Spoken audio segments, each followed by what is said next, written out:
गिबि गिबियावनो गासिबो बर' माहारिनिसिम दुलाराय बाथौ गौथुमनि जानानै आङो अननाय मोजां मोननाय सिबिनायखौ जासिहरग्रोबाय। दिनै गसाइगाव डिस्ट्रिक्ट कमिटिनि 3 बोसोरारि 12थि माने टार्मिनेटिं कनफारेन्स खुंफुंनायनि अपेन सेसन जोंना मैयानो गोदान बडिखौ फर्म खालामनाय जाबाय। दिनै जोंनि गेजेराव सफैनो हादों दुलाराय बाथौ गौथुमनि बोसोनगिरि मानगोनां आदा फलिचरन बसुमतारी आरो बिथांजों लोगोसे दुलाराय बाथौ गौथुमनि माइनावनि आफादगिरि मानगोनां बिथां अनसुमा खाख्लारि आरो गुबुन गुबुन लाइमोननि नेहाथारिजों लोगोसे फैफानाय जोंनि आंगोनि आंगो बाथौनि मावथि हान्जा बिथांमोन। दा गिबि गिबियावनो बाथौआ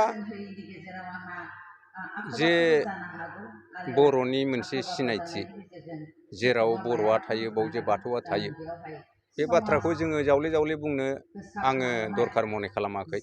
मानोना जोंनि गेजेरावहाय माखासे मानसिफ्रा बा लाइमोनफ्रा बे बाथ्रानि सायाव जुदि माबा मोनसे सोंथि गोसोजों गोसो जुदि सानोबा बे बिथिङाव गावबा गावनि सोमोन्दै गावबा गावनि सिनायथिखौ नागिरब्लानो निस्सय मोनगोन।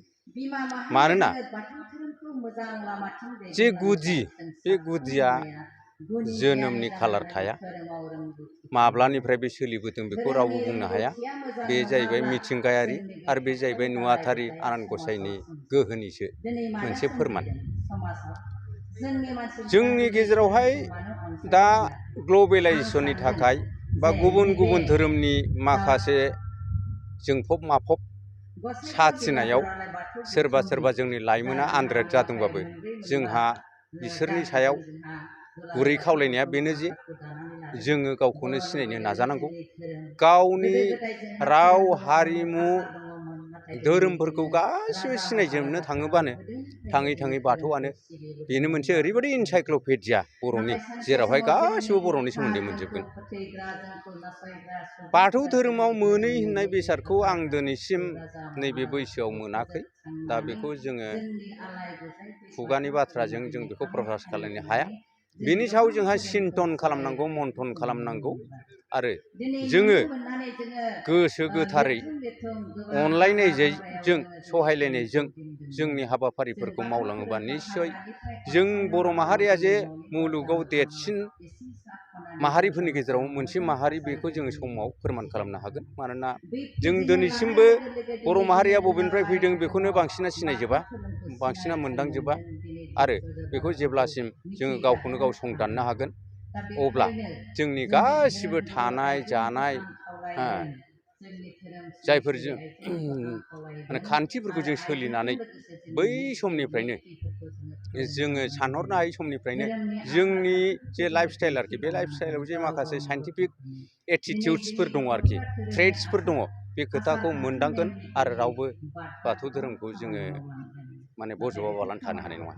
आं आसा खालामगोन गोबावनिफ्रायनो जोंनि गेजेरावहाय गुबुन गुबुन धोरोमनि गुबुन गुबुन सुबुं माहारिनि बिहोमा गोग्लैबोदों। बे बिहोमा गोग्लैबोनायाव एसेबाबो जोङो खौसे जाजोबनो, सांग्रांथि लाबोजोबनो थांनायाव एसे सम लागोन। खिन्थु जों आसाबादि, जों मिजिंथियो बे समा जोंनि गेजेराव फैगासिनो दङ। मानोना दिनै दाखालिसो मोनसे ज्वलन्त एग्जाम्पलखौ जों बुंनो हायो। क'क्राझार सहराव आसामनि मानगोनां गभर्नरा फैदों।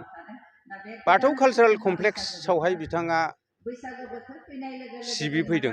बे सिबिनाय समाव बिथाङा मोनसे बाथ्राखौ प्रकास खालामनांदों, गनायनांदों। बे जाहैबाय बिथाङा देहाया मोजां नङामोन जाहैदों। बिथाङा बाथौ बिन्दो गुदियाव खुलुमखांनायनि उनावहाय बिथाङा देहाखौ मोजां मोनदों होननानै बिथाङा प्रकास खालामलांदों आरो बे मिसा नङा।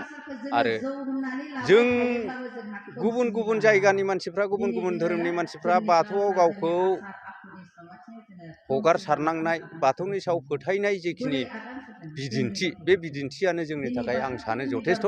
जे जोंनि बे नुवाथारि आनान गसाइ बोराइ बाथौनि गोहोआ बेसेबां, आरो बियो जे सासेल', बियो जे माने बयनिख्रुइबो गोहोगोरासिन आरो बियो जे जोंखौ गोदोनिफ्रायनो रैरुबोखांबोदों बेनो मोनसे ज्वलन्त प्रमान।